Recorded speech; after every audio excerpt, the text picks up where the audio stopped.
Hello friends, तो आज हम डिस्कस करेंगे कि एग्ज़ाम इन्विजिलेटर का जो इंटरव्यू होता है उसका सैम्पल क्या है। देखिए, इसमें लैंग्वेज कोई इशू नहीं होता। आप इंग्लिश में भी बोल सकते हैं, हिंदी में भी बोल सकते हैं, but the main thing is आपका कॉन्फिडेंट लेवल जो होना है वो हाई होना चाहिए। वो आपका कॉन्फिडेंट लेवल चेक करते हैं, राइट। तो एग्ज़ाम इन्विजिलेटर में इन्विजिलेटर का मतलब होता है टीचर। एग्ज़ाम लेने वाले को इन्विजिलेटर कहा जाता है। वो आप लोगों से बहुत सिंपल क्वेश्चन पूछते हैं। फॉर एग्जांपल, अपने बारे में कुछ बताइए, तो आपको बताना है कि सर मेरा नाम राहुल है, सर मैंने कॉलेज यहाँ से पास किया या 12th यहाँ से पास करी है, सर मेरे पापा का नाम ये है, मेरी मम्मी का नाम ये है, एंड मैं INA में रहता हूँ। मेरी हॉबीज़ कुकिंग है, या फिर जो भी आपकी हॉबीज़ है वो बता सकते हैं, ठीक है। अगर आप फ्रेशर हैं तो कोई दिक्कत नहीं है, आप ये भी बोल सकते हैं कि sir I am fresher, I want to start my career with you. Sir मैं फ्रेशर हूँ और मैं एक अच्छी जॉब की तलाश में हूँ। एंड सेकंड थिंग, अगर आप एक्सपीरियंस हैं तो आप अपना एक्सपीरियंस उनके साथ शेयर कर सकते हैं कि सर मैंने सेल्स एंड मार्केटिंग में काम किया है, या सर मैंने फाइनेंस में काम किया है, या सर मैंने अकाउंट्स में काम किया है, या सर मैंने टीचिंग लाइन में काम किया है। आपको जो भी एक्सपीरियंस है उनको वो अच्छे से बताएं। तो मेन थिंग इज़ कि बेसिकली इंटरव्यू किस चीज़ का है, ऑनलाइन एग्ज़ाम ड्यूटी का है। तो ऑनलाइन एग्ज़ाम ड्यूटी में क्या क्या स्टेप्स होते हैं, क्या क्या चीज़ें होती हैं, ये वो आपसे पूछ सकते हैं। तो फर्स्ट थिंग इज़ वो आपसे ये पूछ सकते हैं कि क्या अभी आपने ऑनलाइन एग्ज़ाम ड्यूटी दी है। तो आप बोल सकते हैं, अगर आपने दी है तो आप बता सकते हैं कि सर ऑनलाइन एग्ज़ाम ड्यूटी मैंने दी है। अगर नहीं दी है तो आप बोल सकते हैं कि सर मैंने एग्ज़ाम ड्यूटी तो नहीं दी है, बट मुझे पता है कि उसमें क्या क्या होता है, क्योंकि मैंने एक बार गवर्नमेंट सेक्टर का एग्ज़ाम दिया था। सर फर्स्ट स्टेज पे सबसे पहले हम लोग कैंडिडेट का एडमिट कार्ड चेक करते हैं, जिसको हम नॉर्मल लैंग्वेज में रोल नंबर भी बोलते हैं। ऐसे हम बोलते हैं, हम रोल नंबर भी चेक करते हैं। तो सर जब हम रोल नंबर चेक करते हैं या किसी का एडमिट कार्ड चेक करते हैं, तो हमारे पास गवर्नमेंट की 3 वैलिड ID प्रूफ होती है, जिससे कि हम उसका नाम, उसकी फ़ोटो और एड्रेस मैच करते हैं, बिल्कुल नेम टू नेम। जैसे मेरा नाम राहुल कुमार है और मेरे आधार कार्ड में नाम राहुल है, तो इस केस में हम कैंडिडेट को एंट्री नहीं देंगे। तो वो कौन सी गवर्नमेंट ID है जो कि एग्ज़ाम में वैलिड होती हैं? फर्स्ट हमारा आधार कार्ड है, क्योंकि आधार कार्ड में हमारा नाम, हमारा एड्रेस और हमारी फ़ोटोग्राफ भी होती है। सेकंड हमारा ड्राइविंग लाइसेंस है, उसमें भी हमारा नाम, फ़ोटो और एड्रेस होता है। थर्ड हमारा है वोटर ID कार्ड, जिसको हम पहचान पत्र बोलते हैं, उसमें भी हमारा नाम, एड्रेस और फोटो होता है। फोर्थ है पैन कार्ड। क्या पैन कार्ड वैलिड होता है?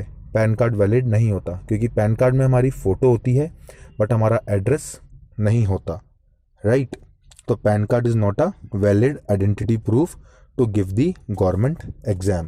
तो सबसे पहले हमारा एडमिट कार्ड चेक होता है। अब आपसे ये पूछ सकते हैं एडमिट कार्ड कितनी बार चेक होता है। तो भाई एडमिट कार्ड एक तो गेट पे चेक होता है, जब सारे के सारे आप लोग अपना एडमिट कार्ड दिखा रहे होते हैं, वो लोग एंट्री कर रहे होते हैं। उसके बाद जब आप 50 या 100 मीटर अंदर जाते हैं, फिर एक फ्रिस्किंग पॉइंट आता है।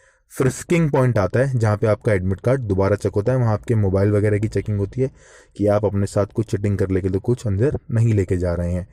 फिर आप अपना लैब देख लेते हैं कि आपकी लैब कौन सी है, A1 लैब है, A2 लैब है। लैब का मतलब जहाँ आपका एग्जाम होता है, लैब का मतलब यहाँ पे रूम नंबर है, रूम नंबर 1 है, रूम नंबर 2 है। वहाँ पे आप जाके अपनी बायोमेट्रिक्स करवाते हैं।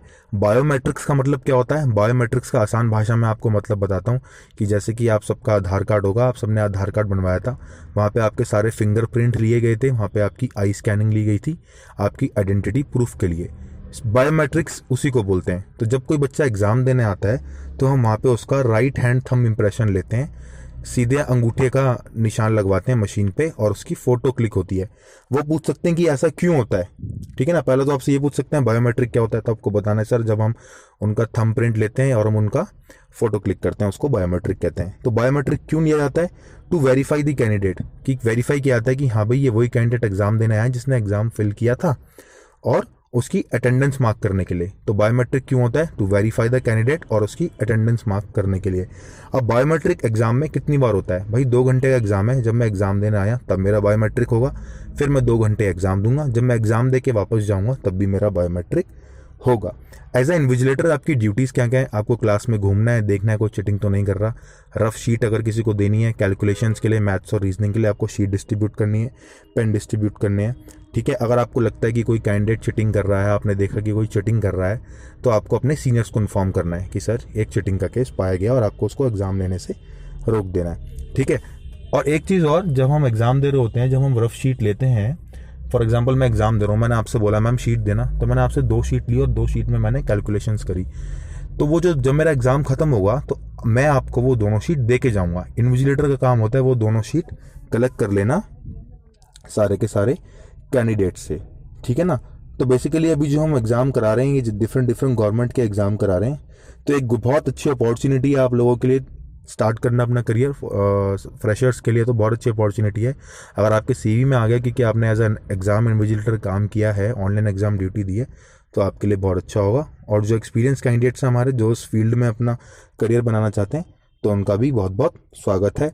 And the last but not the least, सबसे आखिरी चीज़ मैं ये बोलना चाहता हूँ, वो बहुत सिंपल चीज़ें आपसे पूछेंगे। जैसा कि मैंने आपको बताया, ये एक सैम्पल बताया है, ज़रूरी नहीं है यही सारी चीज़ें पूछें, बट इस तरीके की चीज़ें ही वो आपसे पूछेंगे। तो बेसिकली क्या करना है, वो ये चेक करेंगे कि भाई जो एग्जाम इन्विजिलेटर इंटरव्यू देने आया है, ये क्या पब्लिक डीलिंग कर सकता है, क्या लोगों से बातें कर सकता है, क्या लोगों से हैंडल कर सकता है। और मैं एक चीज़ आपको और बोलना चाहता हूँ, आप कॉन्फिडेंट होकर बोलें, चाहे हिंदी में बोलें या इंग्लिश में बोलें। ऐसा ज़रूरी नहीं है कि वहाँ आप इंग्लिश में बोलें, किसी भी लैंग्वेज में बोलें, अच्छे से बोलें, आराम से बोलें, और अच्छे से फॉर्मल कपड़े पहन कर आएँ, अपने सारे के सारे डॉक्यूमेंट्स लेकर आएँ और अच्छे से इंटरव्यू दें। All the best.